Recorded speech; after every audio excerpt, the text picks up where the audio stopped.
Olá pessoal, tudo bem? Estamos aqui no nosso programa Filosofia e Cultura e hoje eu gostaria de falar sobre um autor que geralmente quase ninguém trata, mas que é extremamente importante na história da cultura ocidental, da história da filosofia.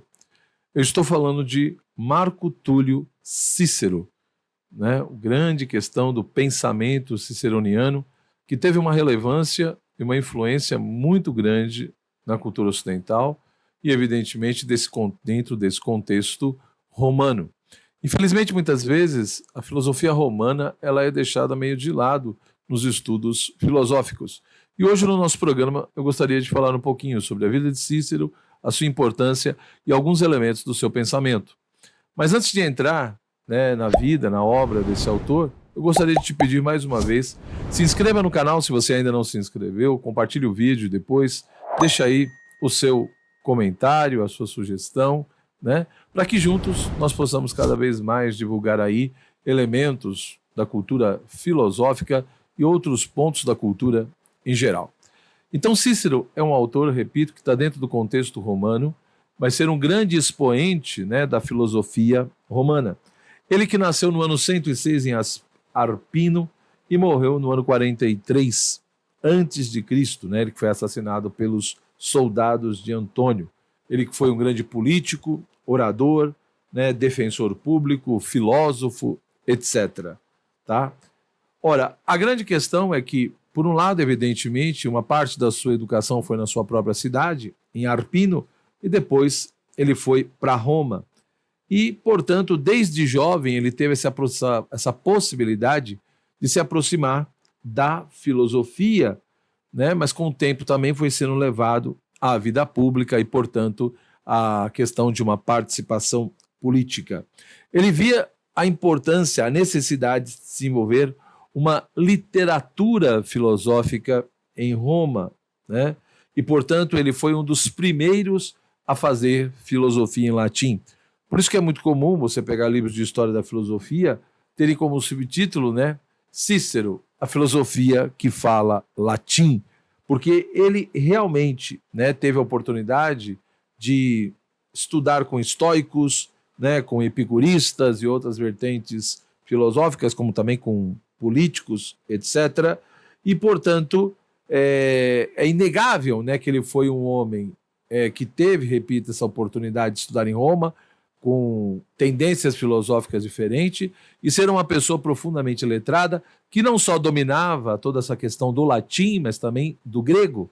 Então, Cícero aqui já mostra a sua relevância e importância, porque quando se diz a filosofia falando latim, é porque muitos elementos do pensamento grego, e até textos gregos, termos gregos, foram traduzidos para o latim ali muitas vezes, num primeiro momento, pelas mãos de Cícero, pelo trabalho de Cícero. Então, essa certa passagem do grego para o latim, de uma filosofia profundamente grega para um contexto mais romano, que era um contexto mais prático, uma filosofia mais prática, que valorizava ou tinha uma preocupação maior com questões políticas, com questões éticas e não tanto com questões metafísicas ou especulativas, etc.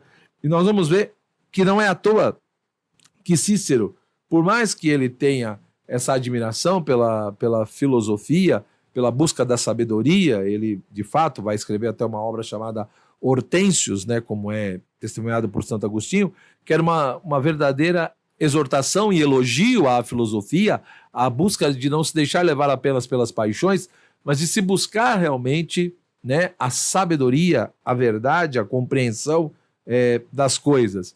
Mas, no fundo, a gente vai percebendo também que Cícero, por mais que ele tivesse essa relação com a questão da filosofia, e, portanto, vai se colocar ele dentro de uma tendência mais eclética, da questão do ecletismo, ou mesmo da academia, ou dos acadêmicos, que tinham tendências mais céticas, e aí, em Cícero, nós vamos ver muito presente essa questão do ecletismo e do certo tipo de ceticismo. Apesar disso, a gente vê que na medida em que ele vai se envolvendo com essa questão da vida pública, da vida política, a sua paixão também, a sua preocupação, tinha muita vinculação com a questão da retórica, da oratória, essa importância da figura do orador. Ou seja, dentro desse contexto romano que Cícero viveu, nós sabemos que a educação romana, de uma certa forma, ela dava continuidade, né, à paideia grega, à concepção grega de educação.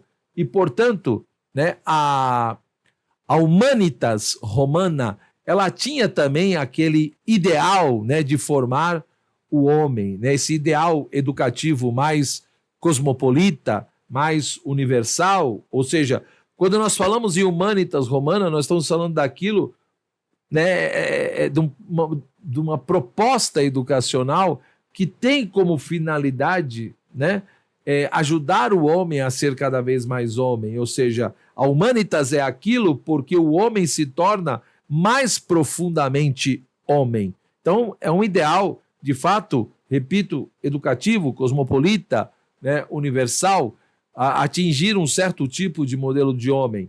E do ponto de vista de Cícero, aqui entra realmente a figura do orador, né? Ou seja, nesse contexto educacional, nessa concepção de educação, nessa problemática da humanitas, como era entendida nesse contexto romano, a gente vê que, para Cícero, a figura aqui do orador, ela é fundamental, né? Ou seja, quando realmente se pensa essas questões, esses aspectos, né? Quando a gente vê a própria produtividade intelectual de Cícero, nós encontramos textos, né, que têm toda uma preocupação política, né, como a República, escrita por ele, mas também muitos textos que têm uma preocupação ética muito presente, como nas Tusculanas, né, como também na sua obra do Sumo Bem e do Sumo Mal, né, e tantos outros trechos, como as leis, né, etc. Então, Cícero, de fato, vai ter uma preocupação com essa realidade social, com essa realidade humana, e as suas obras apontam para isso,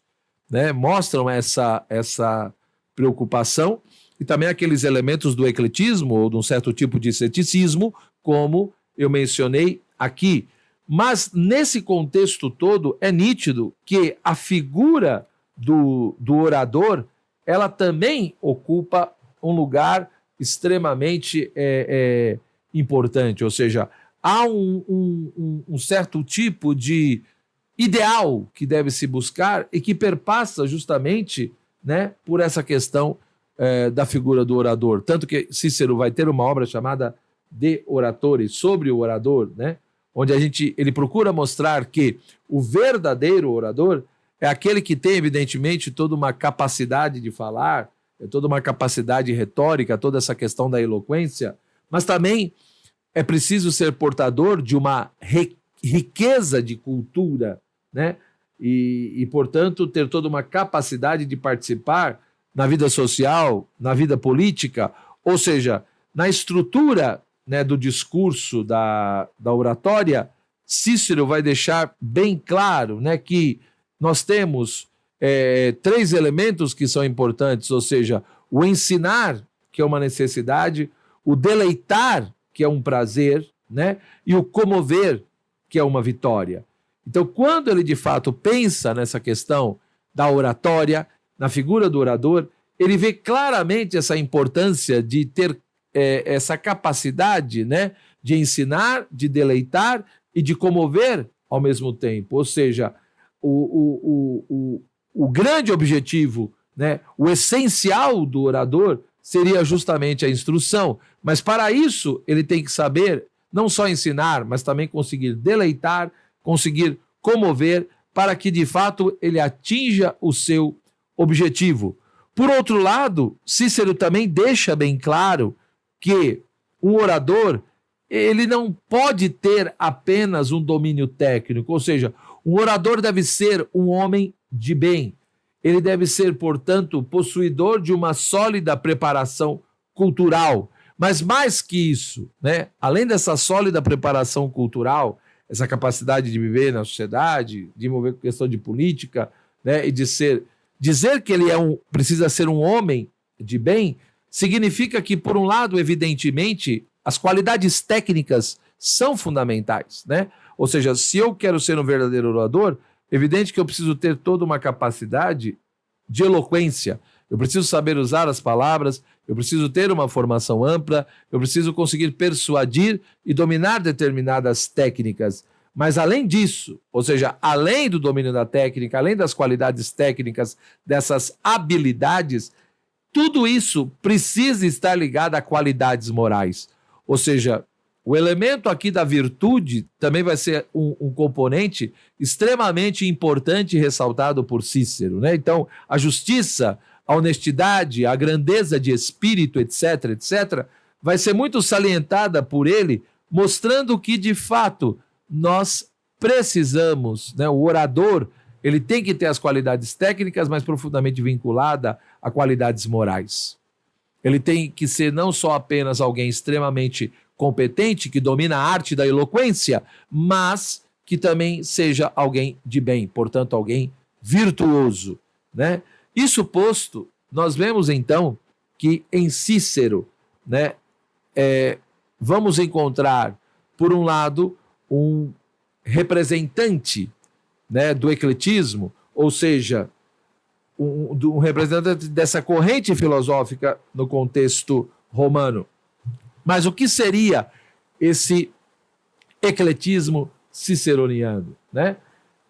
Foi um verdadeiro método usado por ele que, do ponto de vista de Cícero, por intermédio desse método, ele procurava fazer o quê? Ele procurava analisar e selecionar várias teses oriundas de escolas diferentes, né, de sistemas diferentes, né, de pensadores diferentes, Platão, Aristóteles, estoicos, epicuristas, céticos, etc.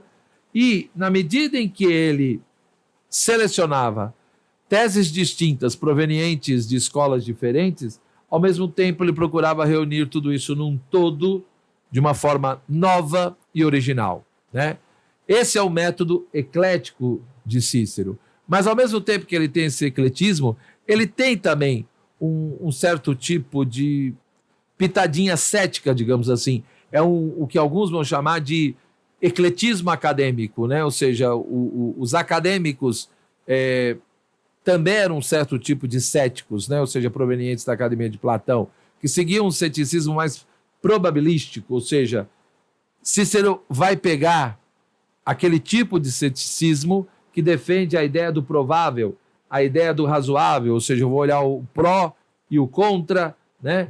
Vou fazer esse jogo, vou examinar teses distintas e vou ver em que sentido se contradizem, em que sentido elas concordam, né? E a partir disso, então, escolher aquilo que enfim, que é mais provável, né? Então, no fundo, Cícero vai defender um certo tipo de ecletismo acadêmico ou de probabilismo eclético. Para ele isso é extremamente importante. Então isso mostra que Cícero não é só eclético, ele segue também um certo tipo de ceticismo moderado. E por que para ele tudo isso é importante? Porque, em primeiro lugar, o verdadeiro mesmo é inalcançável, né?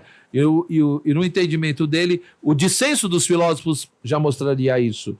Porém, sobra o quê?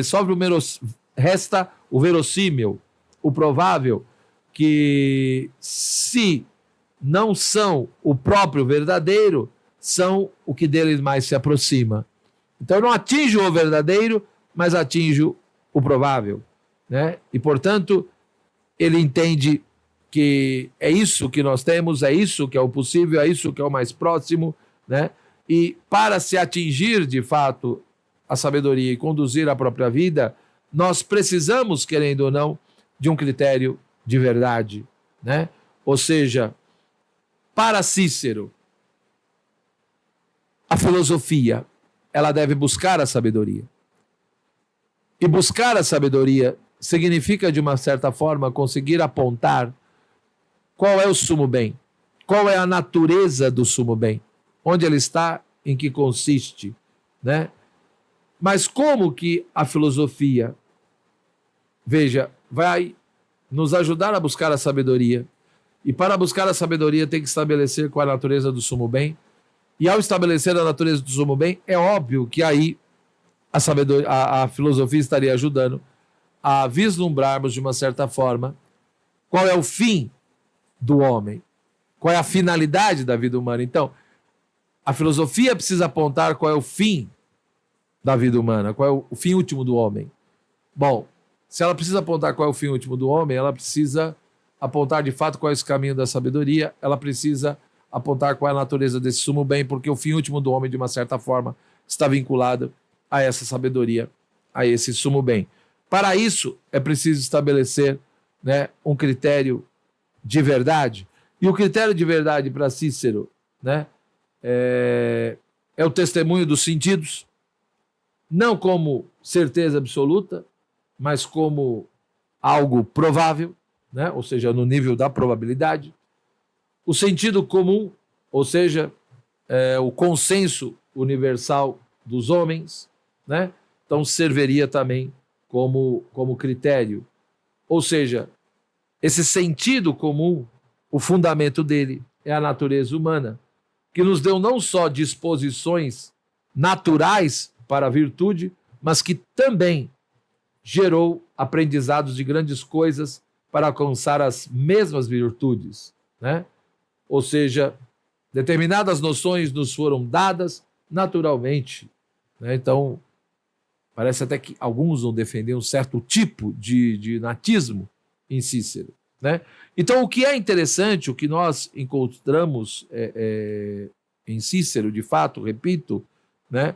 Um autor que faz essa transposição da filosofia para o contexto latino, né? Que vai traduzir muitos termos gregos para o latim, que entende que deve se estabelecer toda uma literatura filosófica no contexto latino, e ele vai seguir, né, muito mais essa coisa do ecletismo e do ceticismo moderado, né? Então, com o seu método eclético, com o seu ceticismo moderado, ele vai entender, né, que de fato nós precisamos, o verdadeiro não vamos atingir, mas podemos atingir o que é provável, o que é verossímil, né, que é o mais próximo do verdadeiro, e para isso, tudo isso vai nos ajudar realmente a estabelecer qual é o fim último do homem, qual é a natureza desse sumo bem que é o seu fim último, o que é a sabedoria e qual é o caminho que nos leva a essa sabedoria, e os grandes critérios entendido por ele vai ser o testemunho dos sentidos, não como uma certeza absoluta, porque isso não é possível, e o sentido comum, que é esse consenso universal dos homens, né? E a partir disso, então, Cícero diz, nós podemos trilhar esse caminho da busca da sabedoria, da busca do sumo bem, de ir se aproximando, né, mesmo que seja de maneira apenas provável, esse fim último do homem. Então a gente vê como, de fato, né, em Cícero você tem duas coisas que vão chamar muita atenção, ou seja, do ponto de vista educacional da Humanitas, essa grande defesa da figura do orador, né? Mas nessa defesa da figura do orador a gente vê um outro componente que é fundamental na vida dele, ou seja, não é só a questão da política, mas a questão da ética, e como que uma vida virtuosa, né, né, como ele diz na sua famosa obra, né, dos deveres, né, é importante de fato ter claro quais são os princípios, quais são as virtudes que devem nortear e conduzir a nossa vida. Então, infelizmente, é um autor muitas vezes pouco estudado, né, pouco mencionado, e eu espero que esse vídeo ajude você a se interessar pela obra de Cícero, né, seja pelas suas Tusculanas, seja pela sua obra chamada Acadêmicos, né, seja pela a sua obra chamada Do Sumo Bem e do Sumo Mal, ou A Natureza dos Deuses, quando ele discute a problemática da religião, ou o destino, a adivinhação, as leis. Então, praticamente todas essas obras já foram traduzidas para o português, né? E é fácil de serem encontradas, que você possa então estudar e compreender um pouco mais o pensamento de Cícero. Ele que influenciou profundamente, né, o mundo ocidental, a cultura ocidental, e graças a Deus, no meio acadêmico, está voltando a se estudar um pouco mais o pensamento de Cícero através de alguns mestrados ou doutorados, etc. Tá bom?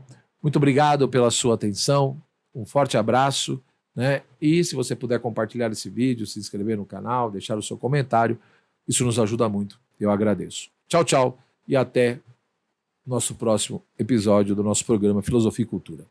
Até mais.